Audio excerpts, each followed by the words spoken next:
Je m'appelle Martine, j'ai 62 ans et j'aime l'art sous toutes ses formes. C'est au musée du Quai Branly à Paris que je pars à la rencontre de Martine. Cette comptable retraitée malvoyante a décidé de vivre pleinement de ses passions malgré son handicap. Martine, je suis très contente de te voir et tu m'as donné rendez-vous dans un lieu que tu aimes beaucoup, je crois. Okay. Alors, qu'est-ce que tu aimes dans des visites, dans des expos, etc. Qu'est-ce qui te plaît? C'est l'ambiance. Il y a énormément d'émotions. Il est vaste et pourtant les œuvres sont juste là. Ça permet justement de bien les approcher, de bien comparer avec des petits objets où c'est beaucoup plus compliqué pour moi. Même si je ne vois pas le détail de telle statue, de telle, c'est pas grave, j'y suis. Musée, cinéma, concerts et voyages, Martine a compris tardivement qu'elle pouvait elle aussi en profiter et s'affranchir du regard des autres. Quand tu as dit à ton entourage, je vais aller au musée, je vais sortir, je vais faire plein de choses, est-ce que parfois il y a un regard un peu malaisant qui est porté sur toi? Je viens d'une famille de malvoyants, ce qui fait que, effectivement, ce n'était pas une culture de sortir.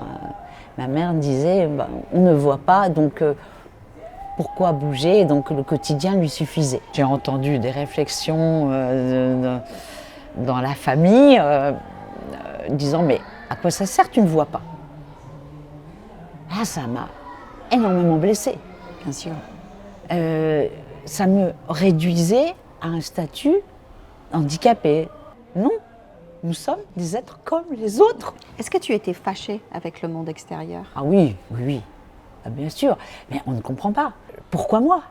Et cette dépendance qui ne vous lâche pas, qui vous tient sans cesse. Alors effectivement, quand vous découvrez que vous pouvez aller finalement au musée, au cinéma, mais c'est extraordinaire. En quoi les associations t'ont aidé à sortir, à faire des sorties dans des musées ou autres?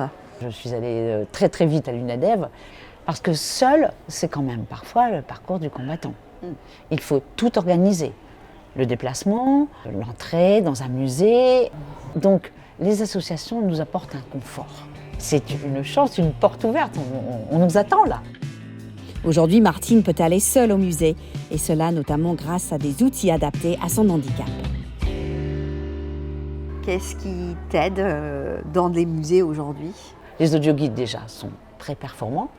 Et puis on a l'outil, c'est le téléphone, et on peut capter les petits QR codes.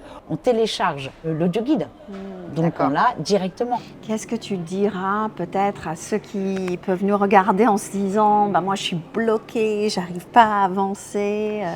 C'est un travail sur soi et il faut réussir à se détacher. Est-ce que le message c'est sortez, goûtez, allez, foncez? Oui.